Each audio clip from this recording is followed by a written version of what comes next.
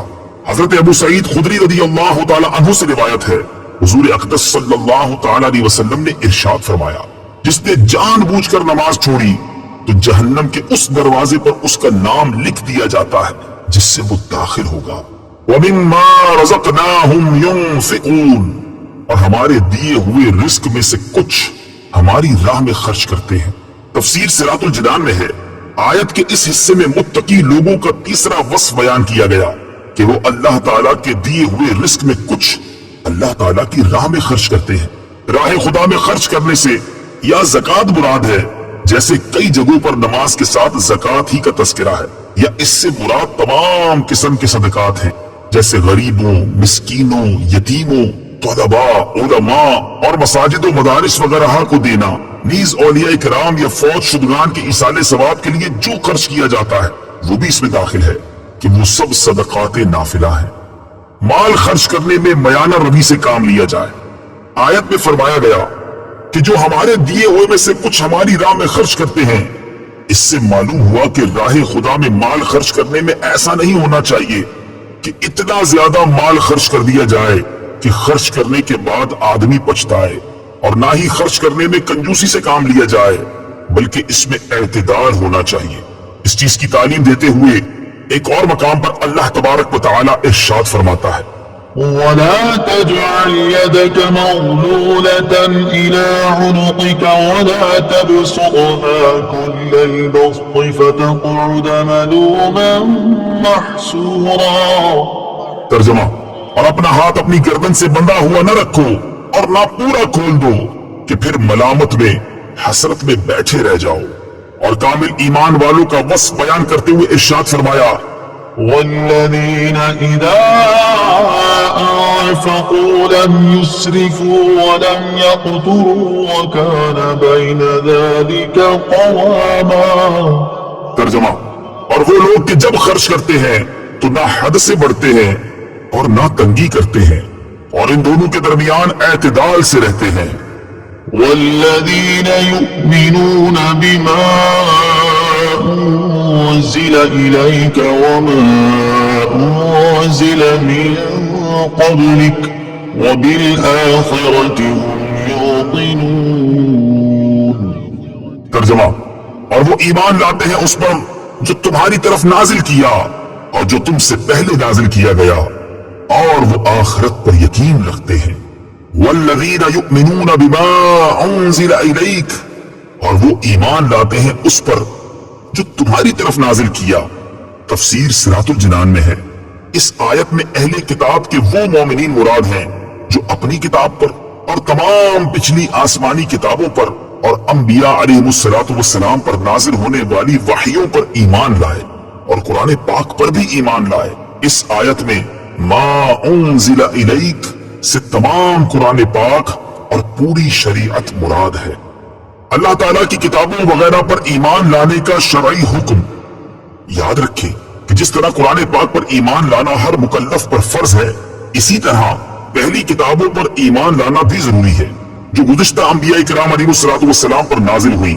البتہ ان کے جو احکام ہماری شریعت میں منسوخ ہو گئے ان پر عمل درست نہیں، مگر پھر بھی ایمان ضروری ہے۔ مثلا پچھلی کئی شریعتوں میں بیت المقدس قبلہ تھا، لہٰذا اس پر ایمان لانا تو ہمارے لیے ضروری ہے، مگر عمل یعنی نماز میں بیت المقدس کی طرف منہ کرنا جائز نہیں، یہ حکم منسوخ ہو چکا۔ نیز یہ بھی یاد رکھے کہ قرآن کریم سے پہلے جو کچھ اللہ تعالیٰ نے اپنے انبیاء علیہ السلام پر نازل فرمایا ان سب پر اجمالاً ایمان لانا فرض عین ہے، یعنی یہ اعتقاد رکھا جائے کہ اللہ تعالیٰ نے گزشتہ انبیاء علیہ السلام پر کتابیں نازل فرمائیں اور ان میں جو کچھ بیان فرمایا سب حق ہے۔ قرآن شریف پر یوں ایمان رکھنا فرض ہے کہ ہمارے پاس جو موجود ہے اس کا ایک ایک لفظ اللہ تعالیٰ کی طرف سے ہے اور برحق ہے، بقیہ تفصیلاً جاننا فرض کفایہ ہے، لہذا عوام پر اس کی تفصیلات کا علم حاصل کرنا فرض نہیں، جبکہ علماء موجود ہوں جنہوں نے یہ علم حاصل کر لیا ہو۔ وَبِالْآخِرَةِ هُمْ يُوقِنُونَ، اور وہ آخرت پر یقین رکھتے ہیں۔ تفسیر صراط الجنان میں ہے، یعنی متقی لوگ قیامت پر اور جو کچھ اس میں جزا و حساب وغیرہ ہے سب پر ایسا یقین رکھتے ہیں کہ اس میں انہیں ذرا بھی شک و شبہ نہیں ہے۔ اس میں اس بات کی طرف بھی اشارہ ہے کہ یہودیوں اور عیسائیوں کا آخرت کے متعلق عقیدہ درست نہیں، کیونکہ ان میں سے ہر ایک کا یہ عقیدہ تھا کہ ان کے علاوہ کوئی جنت میں داخل نہیں ہوگا، جیسا کہ سورہ بقرہ آیت نمبر 111 میں ہے۔ اور خصوصاً یہودیوں کا عقیدہ تھا کہ ہم اگر جہنم میں گئے تو چند دن کے لیے ہی جائیں گے، اس کے بعد سیدھے جنت میں، جیسا کہ سورہ بقرہ آیت نمبر 80 میں ہے۔ اس طرح کے فاسد اور من گھڑت خیالات جب ذہن میں جم جاتے ہیں تو پھر ان کی اصلاح بہت مشکل ہوتی ہے۔ أولئك على هدى من ربهم وأولئك هم المفلحون۔ ترجمہ، یہی لوگ اپنے رب کی طرف سے ہدایت پر ہیں اور یہی لوگ کامیابی حاصل کرنے والے ہیں۔ ہم المفلحون، وہی فلاح پانے والے ہیں۔ تفسیر صراط الجنان میں ہے، یعنی جن لوگوں میں بیان کی گئی صفات پائی جاتی ہیں وہ اپنے رب عز و جل کی طرف سے عطا کی گئی ہدایت پر ہیں، اور یہی لوگ جہنم سے نجات پا کر اور جنت میں داخل ہو کر کامل کامیابی حاصل کرنے والے ہیں۔ اصل کامیابی ہر مسلمان کو حاصل ہے۔ یاد رہے کہ اس آیت میں فلاح سے مراد کامل فلاح ہے، یعنی کامل کامیابی متقین ہی کو حاصل ہے۔ ہاں، اصل فلاح ہر مسلمان کو حاصل ہے، اگرچہ وہ کتنا ہی گناہگار کیوں نہ ہو، کیونکہ ایمان بذات خود بہت بڑی کامیابی ہے، جس کی برکت سے بہرحال جنت کا داخلہ ضرور ہوگا، اگرچہ عذاب نار کے بعد ہو۔ إن الذين كفروا سواء عليهم أأنذرتهم أم لم تنذرهم لا يؤمنون۔ ترجمہ، بے شک وہ لوگ جن کی قسمت میں کفر ہے ان کے لیے برابر ہے کہ آپ انہیں ڈرائیں یا نہ ڈرائیں، یہ ایمان نہیں لائیں گے۔ ان الذین کفروا سواء علیہم، بے شک وہ لوگ جن کی قسمت میں کفر ہے ان کے لیے برابر ہے۔ تفسیر صراط الجنان میں ہے، چونکہ ٹھنڈک کی پہچان گرمی سے، دن کی پہچان رات سے، اور اچھائی کی پہچان برائی سے ہوتی ہے، اسی لیے اہل ایمان کے بعد کافروں اور منافقوں کے افعال اور ان کے انجام کا ذکر کیا گیا ہے تاکہ ان کی پہچان بھی واضح ہو جائے اور آدمی کے سامنے تمام راہیں نمایاں ہو جائیں۔ اس آیت کا خلاصہ یہ ہے کہ اے پیارے حبیب صلی اللہ تعالی علیہ وسلم، وہ لوگ جن کی قسمت میں کفر ہے جیسے ابو جہل، ابو لہب وغیرہ کفار، ان کے لیے برابر ہے کہ آپ انہیں اللہ تعالیٰ کے احکامات کی مخالفت کرنے کے عذاب سے ڈرائیں یا نہ ڈرائیں، یہ کسی صورت میں ایمان نہیں لائیں گے، کیونکہ ان کے بارے میں اللہ تعالیٰ کو پہلے سے ہی معلوم ہے کہ یہ لوگ ایمان سے محروم ہیں۔ کفر کی تعریف اور ازلی کافروں کو تبلیغ کرنے کا حکم دینے کی وجہ، یہاں دو باتیں ذہن نشین رکھیں۔ نمبر ایک، ضروریات دین میں سے کسی چیز کا انکار یا تحقیر و استہزاء کرنا کفر ہے، اور ضروریات دین اسلام کے وہ احکام ہیں جن کو ہر خاص و عام جانتے ہوں، جیسے اللہ تعالیٰ کی وحدانیت، انبیاء کرام علیہ السلام کی نبوت، نماز، روزے، حج، جنت، دوزخ، قیامت میں اٹھایا جانا وغیرہ۔ عوام سے مراد وہ مسلمان ہیں جو علماء کے طبقے میں شمار نہ کیے جاتے ہوں، مگر علماء کی صحبت میں بیٹھنے والے ہوں اور علمی مسائل کا ذوق رکھتے ہوں۔ اس سے وہ لوگ مراد نہیں جو دور دراز جنگلوں پہاڑوں میں رہنے والے ہوں، جنہیں صحیح کلمہ پڑھنا بھی نہ آتا ہو، کہ ایسے لوگوں کا ضروریات دین سے ناواقف ہونا اس دینی ضروری کو غیر ضروری نہ کر دے گا۔ البتہ ایسے لوگوں کے مسلمان ہونے کے لیے یہ بات ضروری ہے کہ وہ ضروریات دین کا انکار کرنے والے نہ ہوں اور یہ عقیدہ رکھتے ہوں کہ اسلام میں جو کچھ ہے حق ہے، اور ان سب پر اجمالاً ایمان لائے ہوں۔ نمبر دو، ایمان سے محروم کفار کے بارے میں معلوم ہونے کے باوجود انہیں تبلیغ کرنے کا حکم اس لیے دیا گیا تاکہ ان پر حجت پوری ہو جائے اور قیامت کے دن ان کے لیے کوئی عذر باقی نہ رہے۔ اللہ تعالیٰ ارشاد فرماتا ہے، رسلا مبشرين ومنذرين لئلا يكون للناس على الله حجة بعد الرسل وكان الله عزيزا حكيما.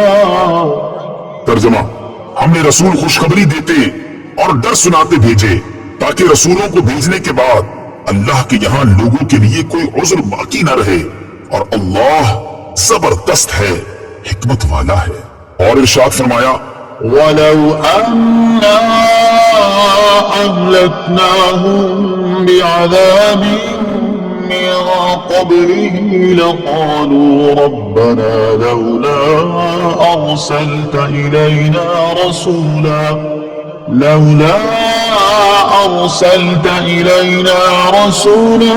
فنتبع آياتك من قبل أن نذل ونخزى.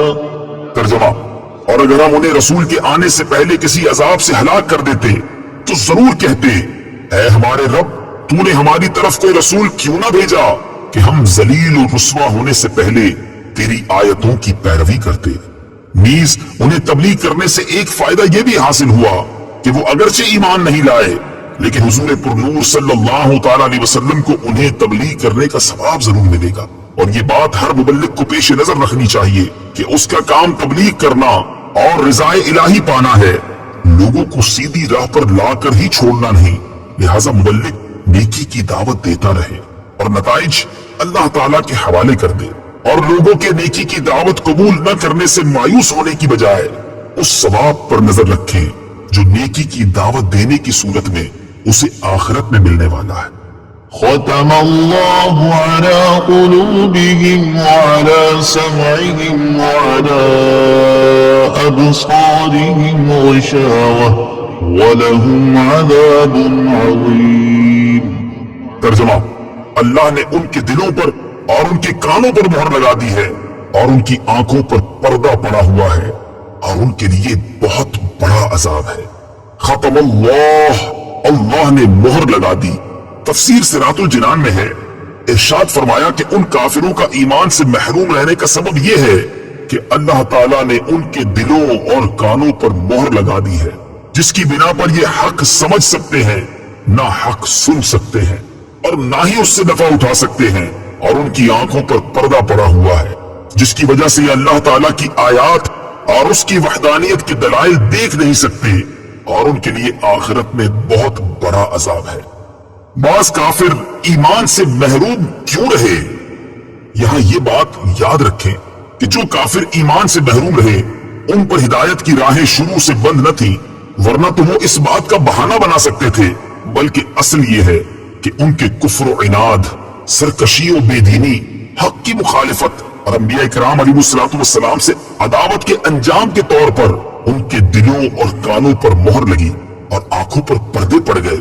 یہ ایسے ہی ہے جیسے کوئی شخص طبیب کی مخالفت کرے اور زہر قاتل کھا لے اور اس کے لیے دوا فائدہ مند نہ رہے اور طبیب کہہ دے کہ اب یہ تندرست نہیں ہو سکتا، تو حقیقت میں اس حال تک پہنچانے میں اس آدمی کی اپنی کرتوتوں کا ہاتھ ہے، نہ کہ طبیب کے کہنے کا.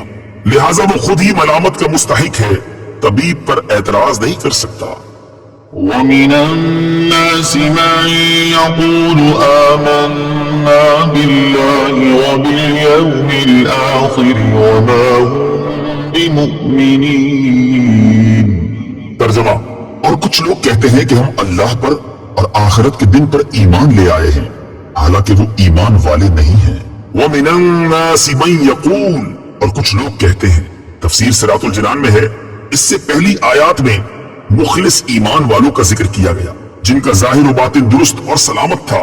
پھر ان کافروں کا ذکر کیا گیا جو سرکشی اور انات پر قائم تھے، اور اب یہاں سے لے کر آیت نمبر 20 تک منافقوں کا حال بیان کیا جا رہا ہے جو کہ اندرون خانہ کافر تھے اور اپنے آپ کو مسلمان ظاہر کرتے تھے.